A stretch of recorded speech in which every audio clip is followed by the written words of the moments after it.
All right, what's up in the Black Finance family? It's Ron. I'm here for the Thursday, January 15th, 2026 edition of the Money and News Update. So let's get to it. Number one, inflation. So December CPI came in at 2.7% year over year, unchanged from November.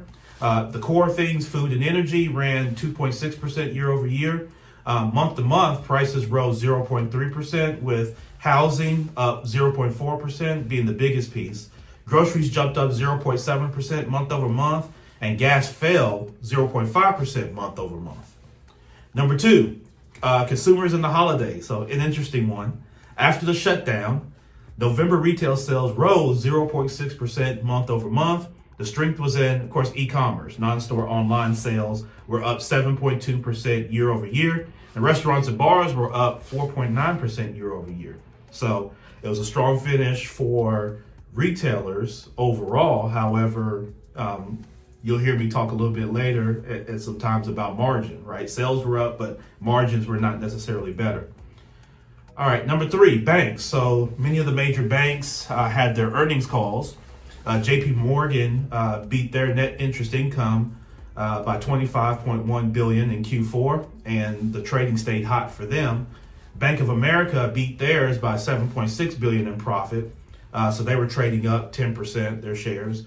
Citi's profit dipped on a Russian sale hit, but beat the adjusted EPS as deal-making rebounded. Wells Fargo did take a hit. They missed on their profit and interest income versus their estimates. And so mixed bag there among some of the banks. And they're going to be even more cautious going through 2026. Let's talk jobs. So initial jobs claim, this is number four, ran 208,000 in the latest weekly report. That's low by historical standards. Hiring is cooler, it's just not busted up yet. So a lot of people are reporting difficulty in seeing the type of jobs that they normally would be looking for that would be the step up for them. So interesting time. Mortgages. So mortgages remain in the low sixes per Freddie Mac. The 30-year fixed average mortgage is 6.16% last week, barely changed from the week before, but it is down from 6.93% a year ago. Number six, gas. So the AAA average for per gallon is $2.81. That's the lowest since 2021. So that's giving relief to drivers, commuters, delivery fleets, and shop-to-door logistics.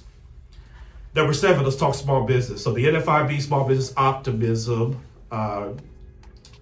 calculation rose in December to 99.5, above its 52-year average. The uncertainty index fell to its lowest since mid-2024. So owners still worry about labor quality and cost, but the trend is improving.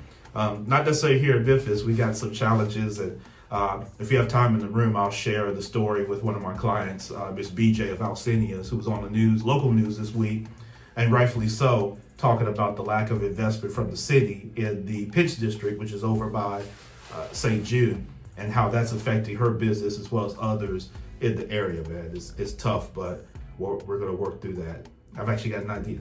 And then number eight, on the tech side, so let's talk Apple. So Apple is striking a deal to run Google's Gemini AI on iPhones and Siri, a multi-billion-dollar boost to Google, and the signal that Apple will partner rather than build giant AI stacks itself. Interesting move. Expect faster AI features on device with iOS later this year. All right, so that's the news and business updates for the week. Let's get back to the conversation in the room in the Black Finance.